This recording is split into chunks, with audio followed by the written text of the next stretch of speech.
Boa noite a todos, estamos de volta no podcast Varig Vive, apresentando o nosso Seja Bem-vindo a Bordo, e estamos reiniciando o ano de 2026 e desta vez teremos a presença importante de um profissional da Varig que teve uma carreira como aviador e também como administrador da empresa.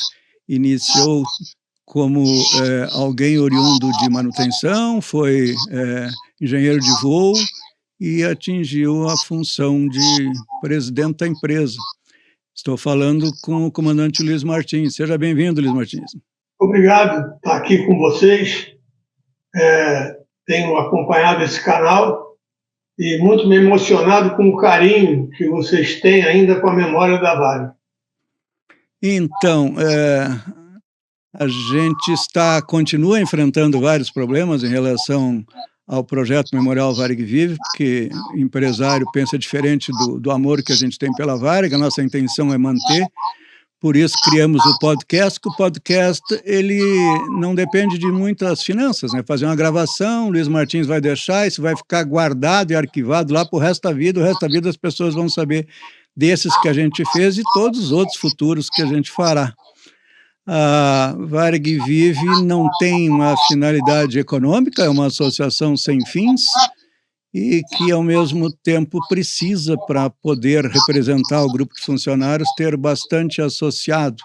Então, cada vez que alguém esteja assistindo esse nosso podcast, é importante que curta, é importante que se inscreva no canal e também é importante que seja um associado Varig Vive. Para ser associado, enviar um e-mail para varigvive@gmail.com dizendo quero ser associado. Vai responder, nem sempre é tão rápido, porque também não temos uma infraestrutura para isso, tudo é voluntário e tudo é bastante difícil, mas se conseguirmos um dia ter um grande número, talvez nesse um dia nós representaremos uma grande quantidade de variguenses.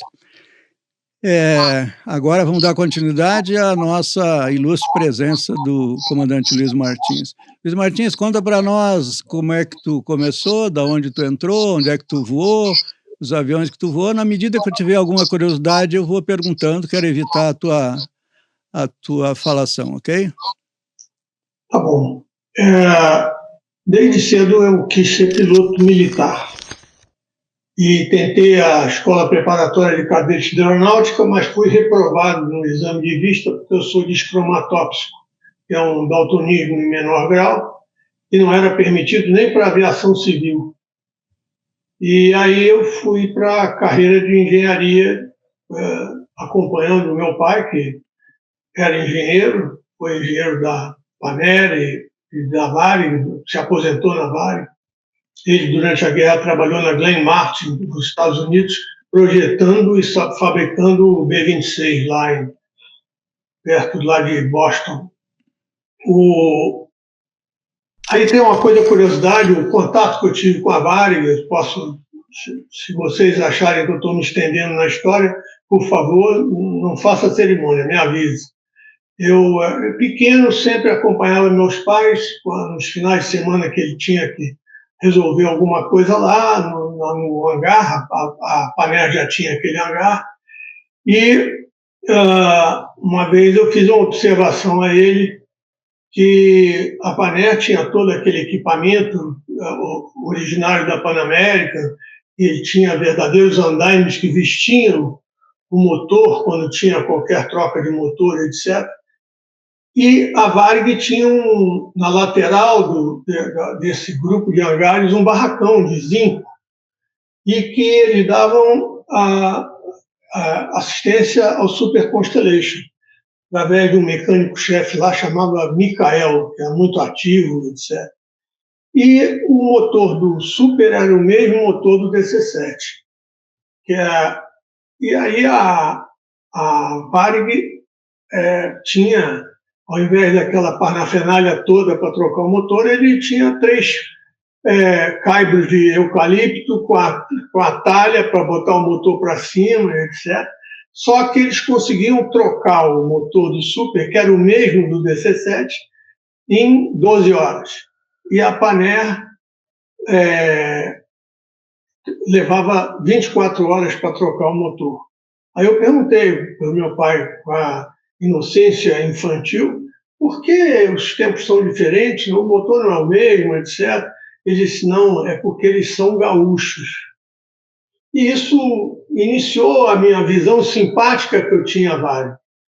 Foi um pouco prejudicada pelaquela imagem no dia 10 de fevereiro de 65, do DC-8 estacionado ao lado do Boeing 707, no dia que fecharam a panela e o 707 saiu para fazer o voo para a Europa. Mas, com o passar do tempo, eu tive contato, eu fiquei meio estremecido com meu pai, porque meu pai acompanhou os DC-8 quando eles foram para a Varig. Aliás, o Berta já tinha convidado 2 ou 3 vezes para ele ir para Porto Alegre para manutenção. Mas como a minha mãe era do Rio de Janeiro e a família toda estava no Rio de Janeiro, etc., dela, ele não queria ir para Porto Alegre. Então, recusou, mas aí, afinal, foi para a Varig, e aí eu tive contato com a Fundação Rubem Bertoldi, a Varig sendo dos funcionários, é uma coisa que eu fiquei simpática a ideia, né? Mexeu no interior. Mexeu com o teu interior. Mexeu no coração. E aí, nisso, a ICAO mudou os padrões de gabarito de visão, e aí eu poderia ir para piloto civil, para piloto militar, não.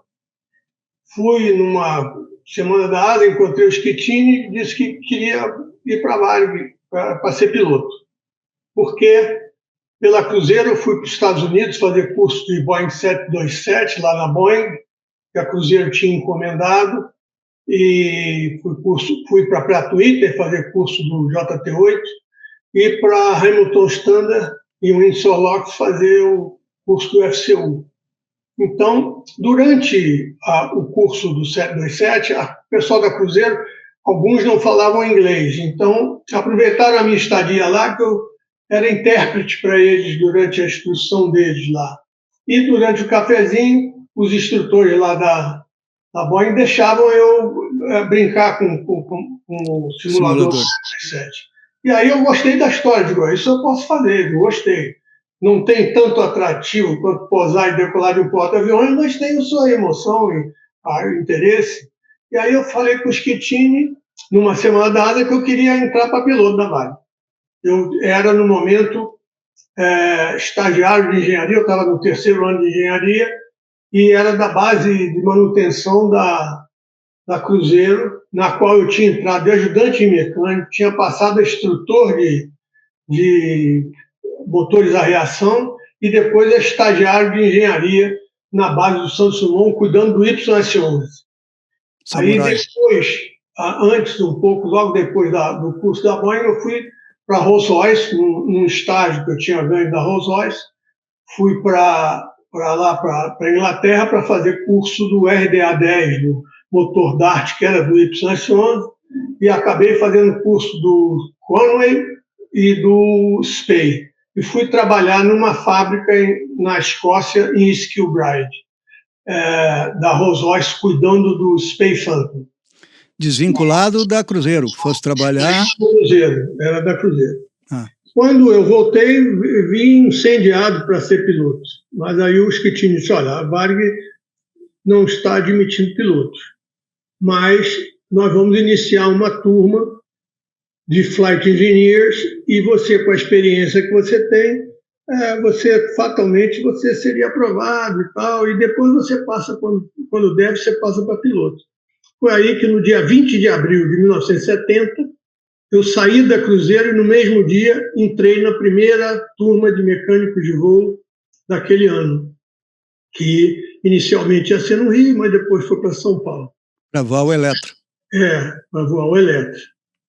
Tive grandes colegas, o Sirtoli, o Biratã, o Madruga, uma série de colegas daquela primeira turma. E aí fui para instrução de voo com o Severino, aquele que sumiu lá no VLU, Sim. e depois com Ademir, foram meus instrutores no Eletra. Ademir Vargas, irmão do Eusébio. Hein? Ademir Vargas, irmão do Eusébio. Isso. Mora aqui na Serra, em Canela. Em Canela. Grande sujeito, tanto um quanto o outro, me deixou saudades. E depois do Eletra, eu fui, em 1973, fui para o Boeing 707 porque estava havendo a expansão. Só tinha o VJA e o VJJ, os quais eu voei muito, para Nova York, para tudo. E foi realmente uma fase muito importante e emocionalmente muito grande, porque de repente, você começou a voar pelo mundo inteiro, e a grande benefício que eu tive, que eu voei com aqueles antigões, com o Geraldo, com o Carta, com o Eggers, com o Spohr, com vários... Scalabrin? Scalabrin. Não, Scalabrin voava o Coronado na época, mas cheguei a fazer simulador com o Scalabrin. E o Lili Pinto voava o DC-8. Eu não me lembro de ter voado, mas assisti a instrução do Scalabrin no simulador, porque ele também dava simulador de 707. E aí, uma coisa que me pautou a minha vida inteira era o amor que eles tinham pela companhia, sabe? Não havia dificuldade, não havia nada, estavam sempre dispostos, tinham amor pela profissão enorme. Então, eu tive essa oportunidade. Então, depois de 1973, em 1981, eu fui da primeira turma de flight do Airbus. Fomos fazer curso na França, lá na Aeroformation, com o Luiz Ramos, Argel, Valdir Klein, o Cabredan e no de flight nós tínhamos o Flávio Ramos, tinha o Madruga, tinha acho que o Calomene, e fomos a primeira turma. Aí voamos o A300, quando desde 1981 até 1984, quando o Jean, que era o piloto-chefe, que voava comigo 707 também, na época, fizemos muita amizade. Eu ia, como eu já estava meio desgostoso, já estava quase 12 anos esperando, e não havia, na época a Varig pegava segundo oficial e tudo, no aeroporto. Era muito mais fácil do que ter que tirar um flight da linha, ter que formar outro flight e para formar piloto. Então, ele foi empurrando com a barriga e eu disse, bom, vou sair. Porque eu como voava 707, eu tinha muito tempo. Então, eu tive uma indústria de mecânica pesada, que fazia cilindros de locomotiva e de navio, uma indústria de mecânica, e tive uma concessionária Mercedes-Benz para motor marítimo. Então, estava meio... Como ninguém gostava de voar fim de semana, eu pedi a escala para concentrar meus voos no final de semana. Como a gente voava pouco, quer dizer, poucas vezes, por muita hora, atingia logo o limite, conseguia ir desenvolvendo os negócios fora.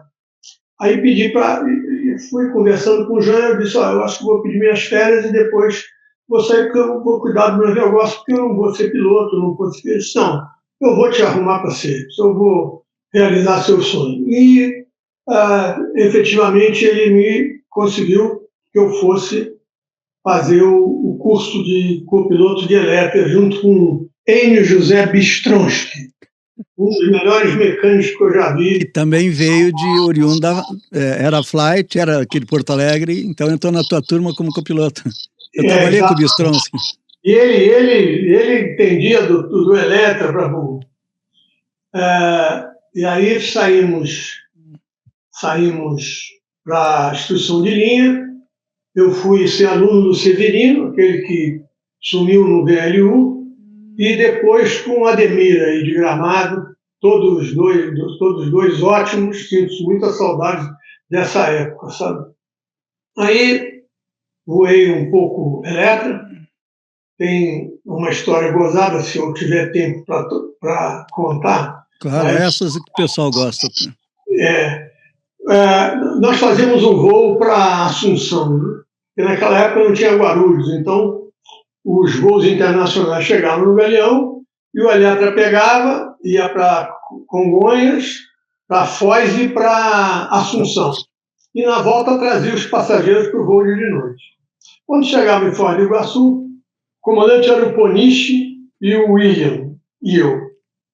Aí vinha o comissário lá, os passageiros estão perguntando se vai sobrevoar as cataratas, se vai sobrevoar as cataratas.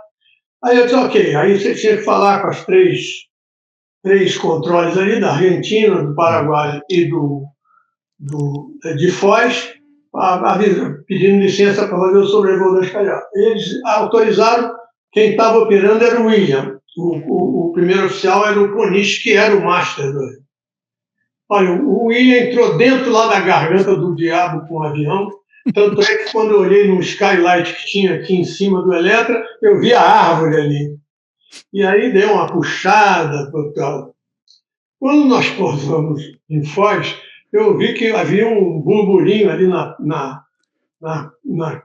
parte dianteira do Eletra, que a gente chamava de primeira classe, mas era igual aos outros, Sim. Muito confortável. Tinha uma confusão qualquer ali. Tinha um casal que o homem falava, esbravejava, não sei o quê, né? Nós fomos lá saber o que é, diz assim, vocês, quando pousarem em Assunção, vocês estão presos, porque vocês aterrorizaram a minha mulher com esse voo acrobático, etc. Aí o Poniche, com aquele humor interiorano dele, assim, eu não vou para Assunção, não. Lá eu não vou. Avisa que pode mandar os passageiros de ônibus, e nós não vamos para Assunção, porque não queremos ser presos. O cara era uma autoridade lá do Paraguai. Aí, lá os gerentes do aeroporto amenizaram a história e tal. Não vai ser preso, não. Vamos para Assunção e tal. Vamos para Assunção. Lá em Assunção, tinha umas barraquinhas que vendiam bebidas mais barato. Tinha a barraquinha da Lili, que era conhecida do pessoal da Vale. Quando nós estávamos na barraquinha da Lili, passou o casal com o tal do coronel que ia nos prender. E a Lili, senhor fulano, não me lembro mais o nome. Aí ela falou, sim, Lili, você conhece o coronel? Que coronel que nada, esse aí é o representante do Ike Buchanan. Nós tocamos a flauta do polícia, assim, nós íamos ser presos em Assunção pelo representante do Ike Buchanan. São aquelas histórias que tinha, né? E durante o Eletra, como flight, né? Teve histórias gozadas, uma vez voando para... Não, isso já foi no 707, voando para Lagos. Mas quando chegou em 1981, fui escalado para ir para a primeira turma do Airbus. E realmente fazíamos Miami, Belém, Buenos Aires, São José, Quito, né, São José da Costa Rica. Foi muito interessante. O avião era Fortaleza, né? E o avião era ótimo, né? Pousava em Congonhas, e quando chegou em 84, eu fui, o Jean conseguiu me colocar no curso de copiloto de Eletra. E depois de 12 anos de espera, eu só fiz um voo solo de copiloto de Eletra com o comandante Carlos Silva no Santos Dumont. Porque eu fui imediatamente no 737-200, para o curso 737-200. 737-200. E aí, Fiz o curso. O meu instrutor foi aquele que morreu aqui no Jacarepaguá, o Tola. O Tola, sim. Tinha sido Carlos Xavier de Tola, que tinha sido piloto do Pinhatari, etc., e me deu instrução no 737. Mistura fraca, não era? Era mistura fraca o apelido dele? Isso, é porque ele... dá uma... Isso. No 737-200, eu voei razoavelmente pouco, mas foi bom, porque eu tive aquela aviação das linhas nacionais mesmo, aquela estiva danada, aqueles procedimentos VOR, NDB, lá para... Arco DME de Belém. Tudo. Então, foi interessante, mas foi pouco tempo, porque logo depois do 737-200... Tinha que ir para Internacional voar de copiloto, CP3. Aí eu fui voar de A300 de copiloto. Aí foi muito bom, eu gostei muito do avião, voei com o Wertheimer, voei com aquele que tinha sido da polícia, meio gordo, simpático, agora me esqueci o nome dele. Voei com o Cabedan, voei com o Valdir Klein, Luiz Ramos, aquele pessoal todo de copiloto. Em 1984, 85. Eu fiz o simulador para sair comandante elétrico. Uma coisa eu esqueci, não vou nunca deixar de esquecer, não posso esquecer. Eu fui copiloto de Eletra e o meu instrutor foi o Gley. E criatura belíssima, amigo, super simples, e foi realmente uma época muito grata para mim. Sim. Era calmo, né? Tranquilo, nunca vi o Gley exaltado. E aí fui depois vocês desculpem algumas influências de data, porque eu quase sou super idoso a partir desse meio do ano. Tu ainda é o único que ainda está usando data. Os outros que estiveram por aqui consideraram data. Alguma confusão aqui. Aí fui para o A300. Em 1975, aconteceu a primeira greve na Varig. Nesse interregno, houve algumas coisas, porque entre um avião e outro, eu fui nomeado assistente técnico da engenharia de operações para o Eletra. E depois eu fui para o 727. E depois eu fui de assistente técnico da chefia de piloto, ainda era copiloto. Isso deu uma ciumeira no grupo danada, você pode bem imaginar, um copiloto assumindo algum cargo administrativo ali, né? Sim, eu vivenciei isso e posso te dizer que exatamente assim, hoje tu olha de fora isso e pensa, cara, é incompreensível, mas naquela aldeia ali é uma coisa surpreendente, assim, é um troço... E aí o Bordini, que eu estava ajudando na criação do curso de Ciências Aeronáuticas, ele me fez uma publicação dizendo que era o assistente dele, o copiloto engenheiro Luiz Martins. Aí a turma, a plebe, logo Copenhague, pensando que aquilo me hostilizava. Pelo contrário, me orgulhava, porque eu evidenciava uma outra capacitação. Um título a mais, né? E aí, nesse dia da greve de 85, eu era assistente lá do JAN, assistente técnico da chefia de piloto. E aí ficamos eu e o Riet sozinhos na Varig, com aquela coisa sem saber o que fazer, né? E isso... O Riet era superintendente de São Paulo ou já era diretor de operações? Não, o Riet era assistente do JAN para as linhas nacionais. E aí, isso é uma fase muito interessante, porque Uma vez que você trabalhava na administração, você não podia, por questão de foro íntimo, não podia ir contra a companhia na qual você aceitou trabalhar, inclusive na administração.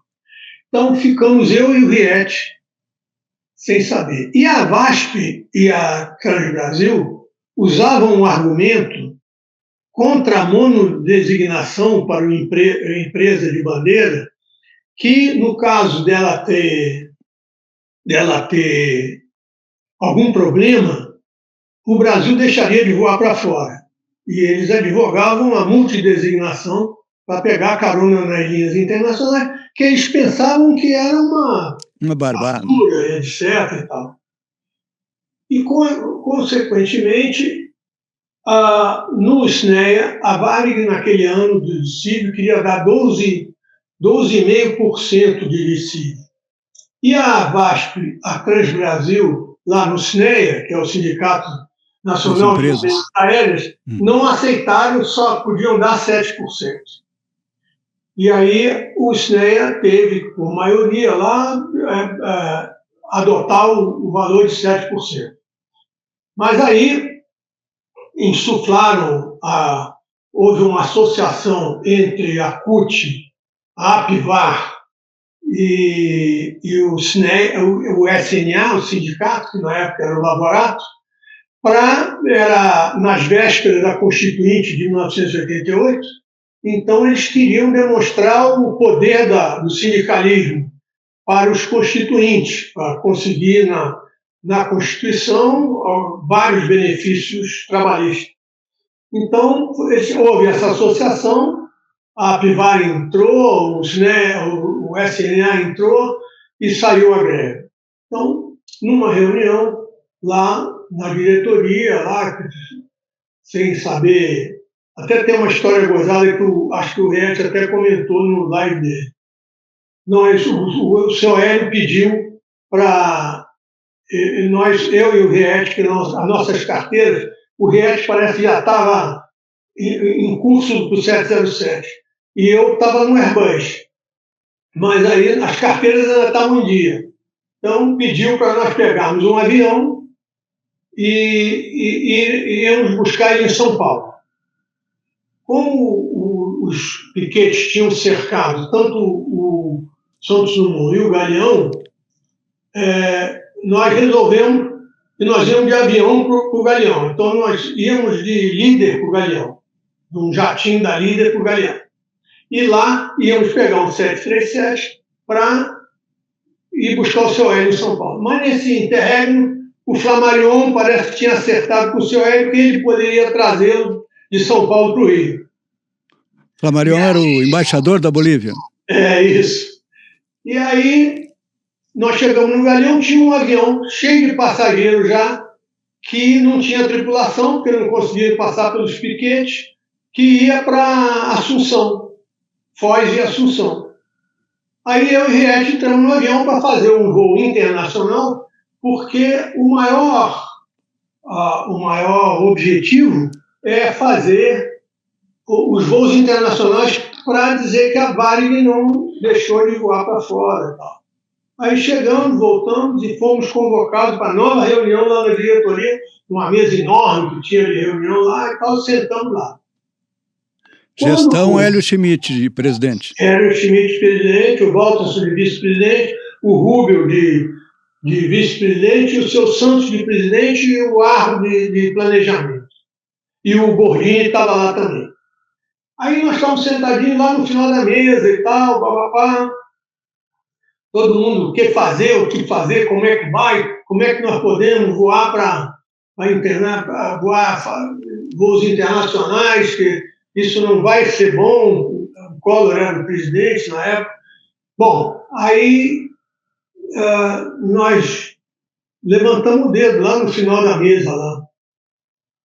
Inicialmente, a ideia era tirar os aviões do Galeão e ir para Belo Horizonte, para Confins, que era um aeroporto que ainda estava meio vazio, etc., e fazer Confins,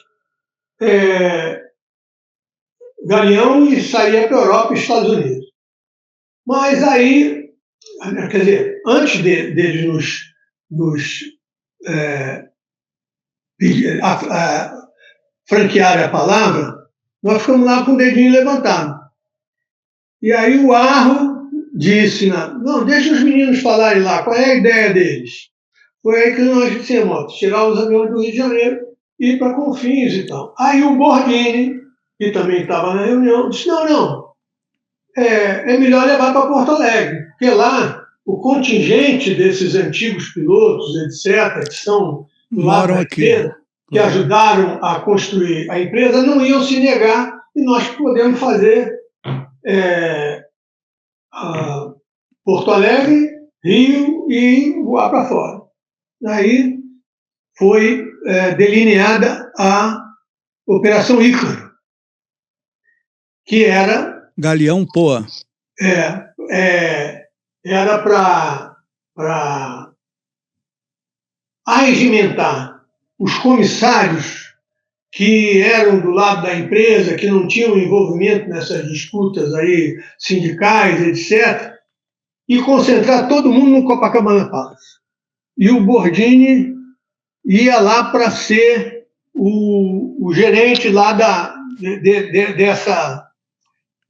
dessa posição lá. Aí, de vez em quando, ele telefonava, olha, tem aqui um chorando. Eu digo, enxuga as lágrimas e põe dentro, e convence ele de fazer tal, não sei o quê. Isso estava combinado deles saírem à meia-noite do Copacabana Palace. Aí eu fiquei pensando, tem muita comissária que namora piloto, piloto que namora comissária, etc. Esse troço vai vazar. Vai vazar porque os caras dizem, olha, estão me chamando, eu vou para o Copacabana Palace porque eu vou fazer um voo, esse troço vai vazar.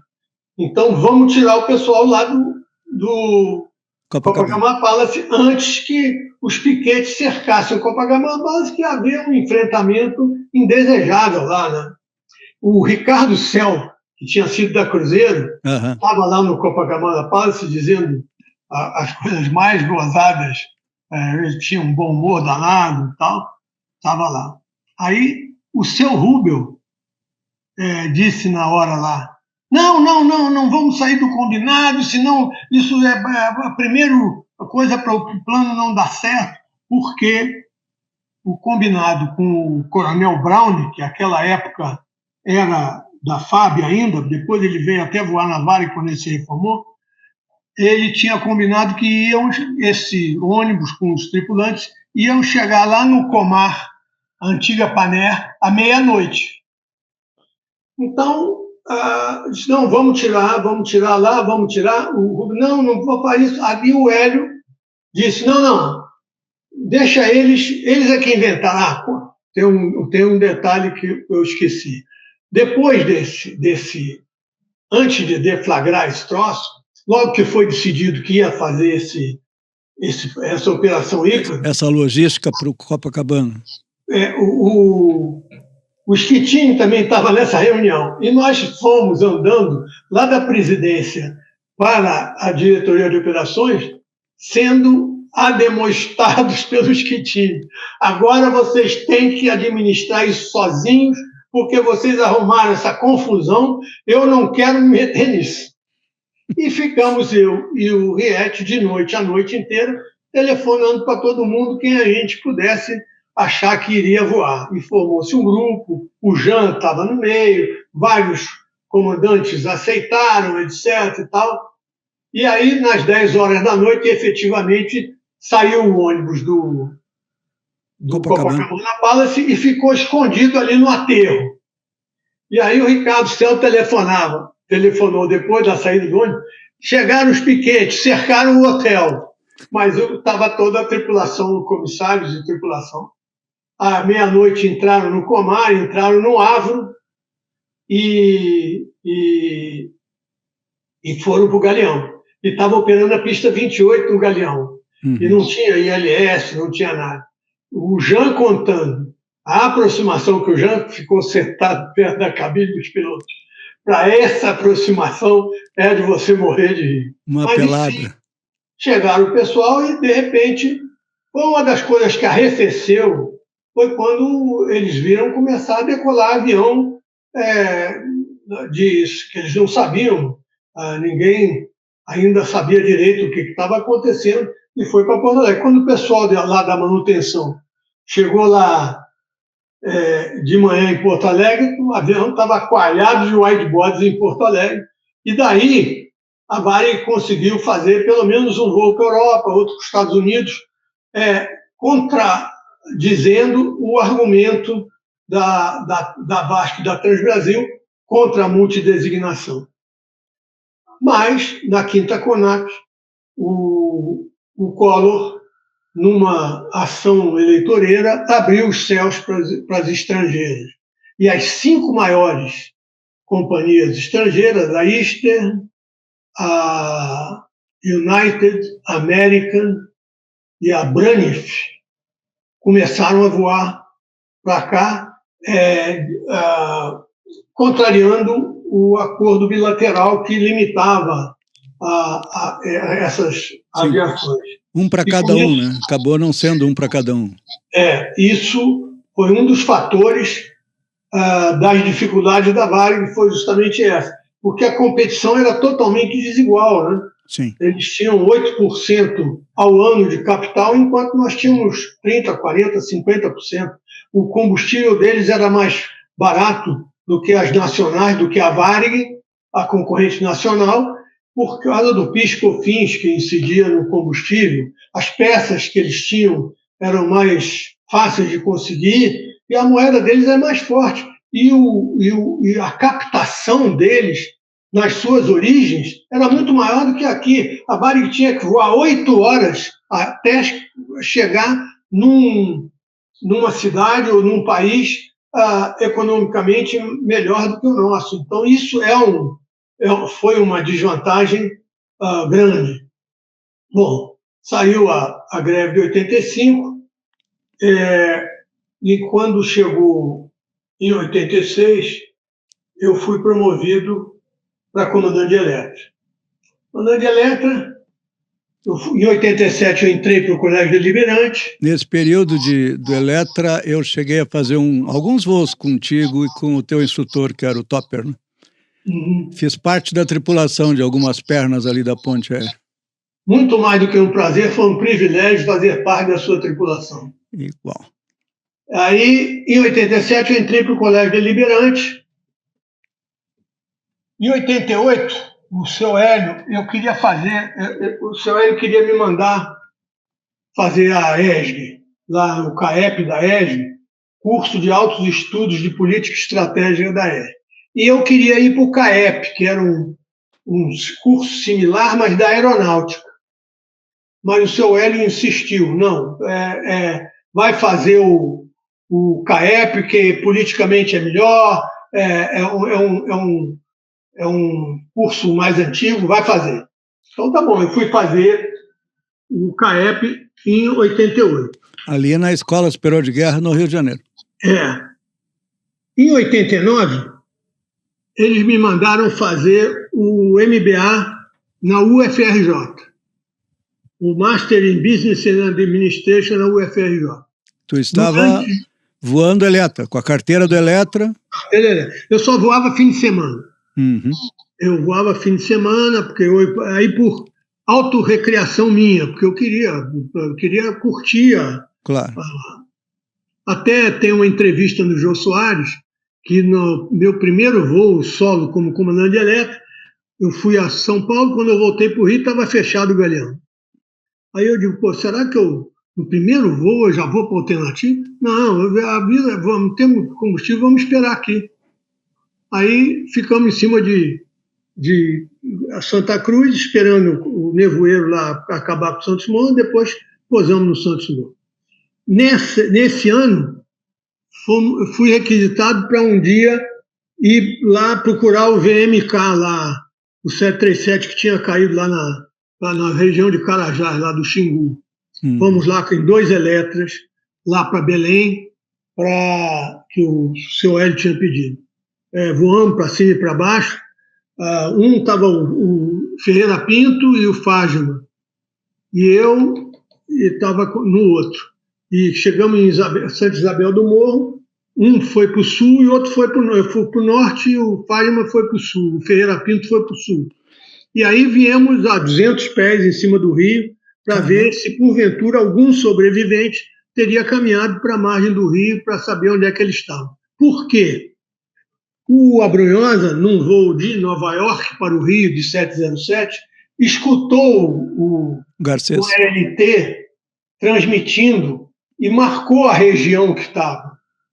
Então, a FAB estava fazendo com Hércules ali uma busca em pente nesta região e dedicou a nós lá a área do Xingu, para não atrapalhar eles lá. Afinal, um agrimensor, parece, que foi andando, foi uma fazenda e conseguiu avisar onde é que estavam, etc. O Zilli era o copiloto do Garcia. Isso. Aí, em 1991, eu fui da primeira turma do MD-11. Do Eleta direto? Hein? Do Eleta para o MD-11 direto? Do Eleta para o MD-11. Fui da primeira turma. Por quê? Eu tinha ficado com esses anos todos e tal, e a minha senioridade tinha chegado aí para o DC-10 ou para o MD-11. Claro. Aí me mandaram para o MD-11. Mandaram para o MD-11, fiz o curso lá em Long Beach. Boa impressão do MD-11 ou é aquele? Eu me dei muito bem com o MD-11, porque eu entendi a mecânica do MD-11. Sim. Porque além deles diminuírem o estabilizador traseiro para a questão de alcance, sim, eles aumentaram a fuselagem. E com isso eles modificaram a relação do metacentro com o centro de gravidade do avião. Então, por causa daqueles trens centrais ali, quando você vinha com uma razão de descida mais acentuada, a reação do piloto era cabrar o avião para diminuir. Não. Quando você cabrava o avião, você dava mais trem de pouso. E aí provocava um maior baque do trem de impulsão, oscilando aqueles fugoides, que eles chamam, aquela oscilação que a gente chamava de pouso canguru. Isso que motivou vários acidentes do MD-11, porque nessas oscilações quebrava o trem de pouso e a longarina da asa e o MD-11 capotava. Graças a Deus nós não tivemos nenhum acidente, a não ser um lá trem no México. central. Lá no México teve um, né? Hein? Lá no México teve aquele bouncing land. Não, mas aí arrastou o rabo, né? Aí só arrastou o rabo, mas não um acidente grave desse, como teve na FedEx, teve em várias companhias aí, principalmente cargueiras. Sabe quem é o colega nosso que também é um apaixonado do MD-11? Eu encontro ele mensalmente. Tem um churrasco aqui em Porto Alegre que a gente vai. O Ratkevski, Paulinho Ratkevski. Ele é apaixonado do MD-11 também. O que acontece é que as pessoas, principalmente quando vieram do 747, eles estavam habituados a uma resposta diferente do comando do avião, porque ali era muito mecânico e não tinha. E no MD-11 tinha o tal do LSAS, porque ele tinha combustível nos estabilizadores traseiros e que ele usava essa transferência de combustível para trimar o avião também. E totalmente automatizado, né? E você tinha esse LSAS, que era um piloto automático do seu estabilizador. Então você tinha que dar o comando no avião e esperar a reação dele, e não tentar contrariar. Isso é que, às vezes, os pilotos tinham alguma resistência. O único que eu vi não ter resistência nenhuma foi o Abrunhosa, que veio do 747 e tinha sido meu colega de escoteiro. O pai dele tinha sido contemporâneo na Paner do meu pai e era fenomenal, comandante Abrunhosa, corria de Fórmula 1, e ele veio voar comigo. Ele, no primeiro voo, já acertou o pouso. Eu digo, olha, agora vamos voar juntos e ver algumas coisas aqui do avião, porque não vou te ensinar a voar, não. Tu diz, o Brunhosa, o pai, corria de Fórmula Super V ou de Fórmula Ford, né? Naquela não tinha Super V, era o Fórmula 1 mesmo. Eu corria o Chico Landi, corria vários sim, lembro. corredores no circuito da Gávea ali, pela Rocinha, Niemeyer e tudo. Então,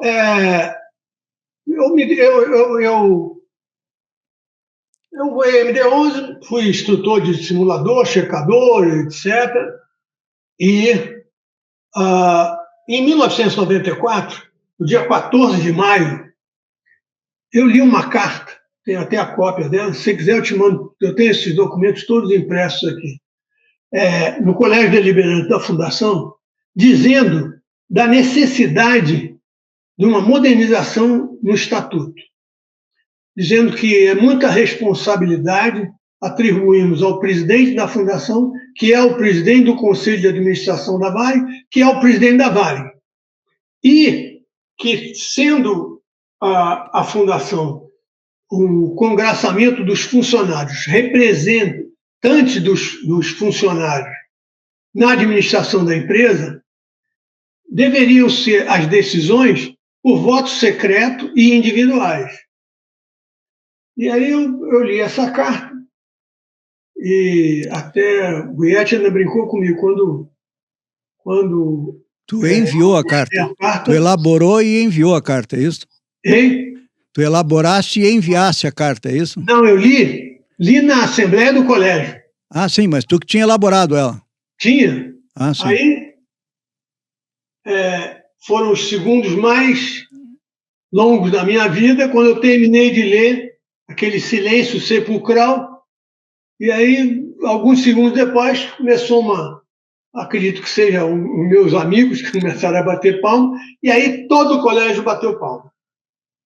Aí o Rubio falou, pela aclamação, a carta do Martins foi aceita, e numa próxima assembleia, porque eu sugeriria criar um conselho, uma comissão eleita em voto direto pelo colégio, para pegar todas as sugestões oriundas de membros do colégio e funcionários, compilar tudo e fazer uma proposta de modernização do Estatuto, a ser analisado numa próxima Assembleia. E aí, aqueles 10 segundos, ele disse, bom, na próxima Assembleia. Quando a próxima Assembleia se aproximava, eu vendo que não havia movimento para se analisar essa proposta, eu pedi para falar com o seu Rubio. E toda vez que eu ia lá, não, ele não pode, ele tem compromisso, ele não está atendendo uma pessoa, não consegui. Ele estava presidente. Ele, Rubel Thomas, já estava presidente. Já estava presidente. Tem uma história. O Engels era o vice? Tem uma história do Eletra, de comandante, que eu esqueci. Você falou em Hélio Schmidt, que eu tenho muito carinho por ele. No dia do enterro do Hélio Schmidt, nós queríamos fazer uma homenagem a ele, que ele gostava muito do Eletra, e ele foi um dos idealizadores da ponte aérea com Eletra e tal. Queríamos fazer um sobrevoo de Eletra. Aí eram 2 Eletras. Eu ia num Eletra e o nome dele, era muito amigo da filha dele, o pai trabalhava lá em Porto Alegre, a delícia é uma droga. Agora não me esqueço. Ia no outro avião. E aí saímos, os 2 Eletra, aí me disseram e o Riete foi de carro com radiotransmissor. Aí me disseram que o enterro era no Morumbi. Então tá bom, foi lá no alto, aí falando com o Riete. Riete, olha, nós vamos fazer uma passagem baixa aí, ver se tá bom, se tá coisa, ver se está perigoso ou não está perigoso. Aí demos um raso no cemitério do Morumbi. Aí o Riete para mim, por aqui você não passou, não. Aí deu um branco. O Engels tinha ido comigo, sentado no Jump City. Por aqui você não passou, não. Como não passei? Passei baixinho aí. Não. Não é nesse cemitério, não. Então, vou fazer o seguinte, eu vou para o alto e você vai me direcionando para mostrar onde é que é o cemitério. Aí fomos para lá. Aí ele me direcionou, era no Getsemane, que era um ministério numa colina. Uma colina. Aí nós viemos os 2 aviões, mas no final da passagem do cemitério tinham 2 edifícios. O Eletra passaria ali, folgado, mas perto. Mas nós levantamos a asa só para coisa. Passamos rasante no cemitério e disse, agora passou, tá lindo, vai. Então vamos. Quando ele diz, olha, o cortejo está chegando, nós viemos e fizemos a passagem para o Eletra. Mas por pouco nós homenageamos o cemitério errado.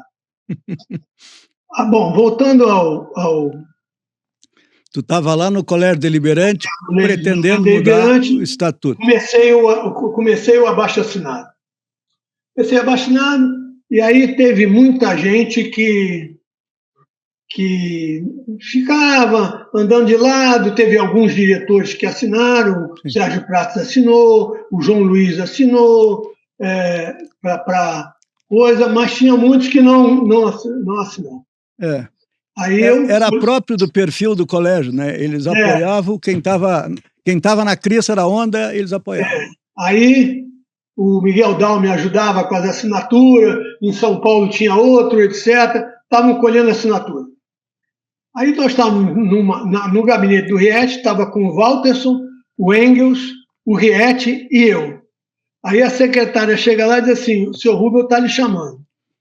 Aí os 3, tchau, hein? Foi um prazer conhecê-lo, hein? Até logo. Aí eu fui lá falar com o senhor Rubel. Aí ele me perguntou, você queria falar comigo sobre o quê? Eu digo, não, eu estou fazendo um abaixo-assinado aqui e que eu queria que o senhor fosse o primeiro a assinar, porque o senhor mesmo que aceitou utilizar essa ideia, etc., e queria que... Não, me dá aqui que eu vou assinar, vou mostrar que eu sou democrático mesmo. E assinou. Aí eu voltei lá para o gabinete com ele assinado. Aí os 3 assinaram ali na hora. Viu? Aí todo mundo assinou. Bom, aí houve, no dia 25 de fevereiro de 1995, houve a assembleia na oficina de motores, a assembleia da fundação, no qual a proposta nossa, que foi eleita uma comissão, que era o Aguinaldo, o Walterson, o engenheiro Guilherme, o Non, eu e o Carlinhos Muniz. Então, nós colhemos todas as sugestões e aí fizemos uma proposta que criava o Conselho de Curadores da Fundação, que iria substituir a presidência da Fundação, que tinha algumas vedações, não podia ser mais de 3 curadores, diretores de qualquer empresa da empresa. O máximo podia ser 3. E que toda a decisão do Conselho tinha que ser discutida entre todos. Tinha que ser sempre a maioria. E aí foi marcada a eleição para curador e tinham chapas. E aí o Engels pediu para entrar na minha chapa, o Walterson, o Gilson Novo, o Ilnon, que era da manutenção, o Zé Guilherme e o Engenheiro Buais, aqui de Porto Alegre, não? Não, o Buais foi depois. Foi do segundo conselho. Acho que foi depois. Bom, aí eu disse ao Rubel, 2 dias antes dessa assembleia, eu estive com ele e disse, olha, eu achava que o senhor não devia se candidatar a curador, porque pela sua experiência eu tenho certeza que o senhor vai ser indicado para o Conselho de Administração da Varig, pela sua experiência comercial, pela sua experiência na presidência. Curador ainda é um mistério que vai sair dessa eleição. Não, eu vou concorrer. E ele se candidatou a coordenador. No dia da eleição, a minha chapa entrou inteira, até porque nós tínhamos nos preocupado em ter um representante de cada área da empresa, porque o colégio era delimitado um equilíbrio entre as áreas para não haver uma prevalência de área nenhuma. E aí o Rubem não foi eleito, foi nono ou décimo na eleição, e ele se retirou da Assembleia imediatamente e deixou o Santos empossando o Conselho de Curadores. No Conselho de Curadores. Aí vem uma outra parte delicada. O que aconteceu? No primeiro ano do Conselho de Curadores, os 3 diretores, o Aguinaldo, o Engels e o Walters, e mais o engenheiro Guilherme, que era o responsável pelas obras e vivia lá no prédio da Varig, portanto tinha uma familiaridade muito maior com eles, se reuniam, analisavam todos os assuntos, decidiam e vinham com a decisão tomada para o resto, para os outros 3 curadores assinarem. Eu digo negativo. Esse não foi a proposta era eliminar isso, exatamente. O espírito foi que houvesse realmente uma representatividade dos funcionários. Vamos ter que caminhar para o voto direto para membro do colégio, para isso, não vou, mas bater o pé, tal, não é, isso, aqui tem a maioria, então tem que ir. Aí eu fiquei desgostoso com isso, digo, não, eu vou me embora. Vou me embora porque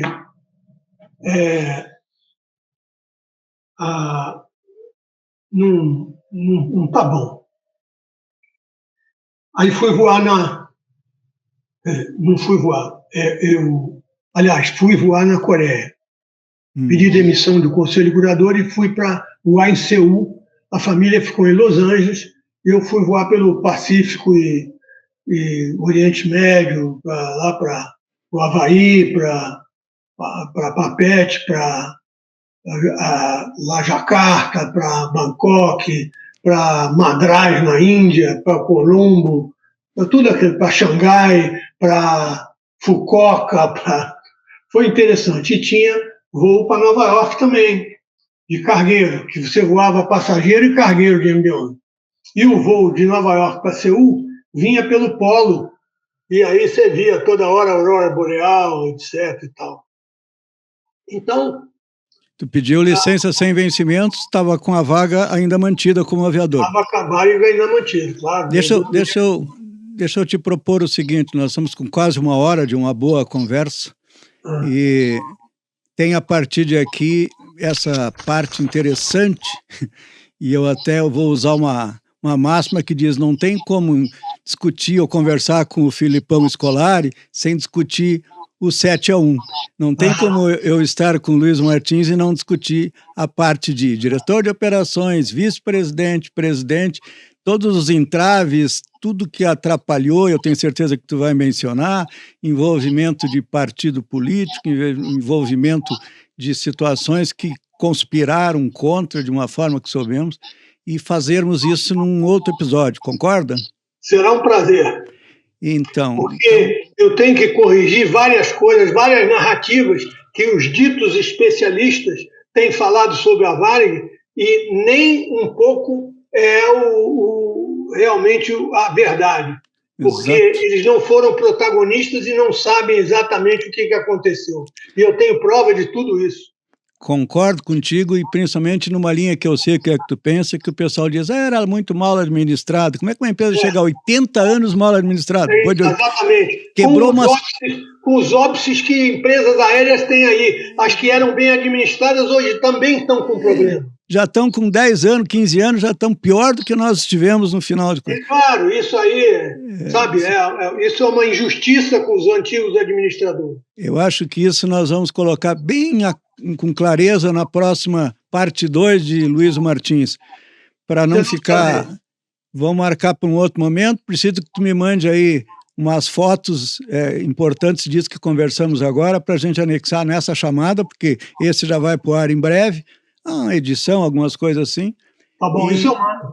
Tá bem? Eu posso mandar pelo WhatsApp, né? Sim, pode mandar pelo WhatsApp. Tá bom. Isso eu tenho várias fotos.